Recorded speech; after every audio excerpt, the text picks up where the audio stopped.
ছুটির দিনে প্রিয় মানুষের সাথে ভালো সময় কাটাতে চান? তাহলে চলে আসুন গঙ্গার বুকে এই হেরিটেজ রিভার ক্রুজে। এখানে আনন্দে নাচে গানে যে কিভাবে 1.5 ঘন্টা কেটে যাবে সেটা আপনারা নিজেরাও বুঝতে পারবেন না। এখানে টিকিট মূল্য মাত্র 190 টাকা পার পারসন। তো দেখতেই পাচ্ছ যে এখন আমরা আমাদের টিকিটটা নিয়ে নিয়েছি। তো টিকিট নেওয়ার পরে আমাদের কাছে একটু সময় ছিল, তাই আমরা একটুখানি নিম্বু সোডা খেয়ে নিলাম। আর নিম্বু সোডা খাওয়ার পরে আমরা একটু মিলেনিয়াম পার্কটা ঘুরে দেখলাম। এই দেখো মিলেনিয়াম পার্কটা কি সুন্দর করে সাজানো, তাই না?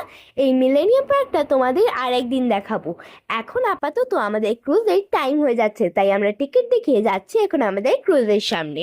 উইকডেজে এই ক্রুজটা 6টা থেকে থাকে, আর উইকেন্ডসে থাকে 2টো স্লট। প্রথম হচ্ছে 5টা থেকে, আর দ্বিতীয় হচ্ছে 6:45 থেকে। আমি কিন্তু এখন আমাদের ক্রুজের সামনে যাচ্ছি, আর আমি কিন্তু ভীষণ এক্সাইটেড। এই দেখো আমরা আমাদের ক্রুজের সামনে চলে এসেছি।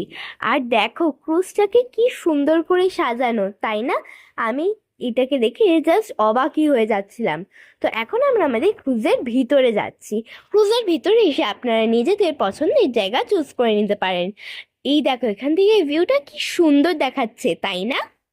এখানে তো আমার সব থেকে বেস্ট লেগেছে হচ্ছে সানসেটটা, আর হাওড়া ব্রিজের তলা দিয়ে যখন আমরা যাচ্ছিলাম তখন। এই দেখো সানসেটটা কি সুন্দর লাগছে, তাই না?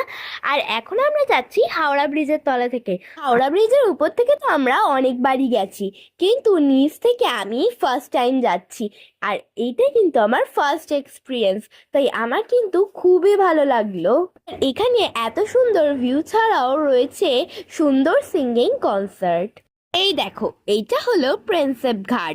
এই ভিউটা আর এই জায়গাটা আমার এতটাই পছন্দ হয়েছিল যে আমার কিন্তু এখান থেকে যাওয়ার কোনো ইচ্ছেই করছিল না। মনে হচ্ছিল যেন এখানেই থেকে যাই। আর একটু বিকেল বিকেল করে এখানে ভীষণ সুন্দর হাওয়া দিচ্ছিল, দেখতেই পাচ্ছ তোমরা। আর এই দেখো সবাই কি সুন্দর নাচে গানে আনন্দে মেতে উঠেছে। আর এখানে নিচে কিন্তু একটা স্ন্যাক্স কাউন্টার রয়েছে। এখানে স্ন্যাক্স ছাড়াও টি, কফি, কোল্ড ড্রিঙ্কস, লস্যি, জল, চিপস এছাড়াও আরো অনেক কিছু পাওয়া যায়। এখান থেকেই যে কিনতে হবে এর কোনো মানে নেই, তোমরা চাইলেই বাইরে থেকেও ফুড আইটেম নিয়ে আসতে পারো।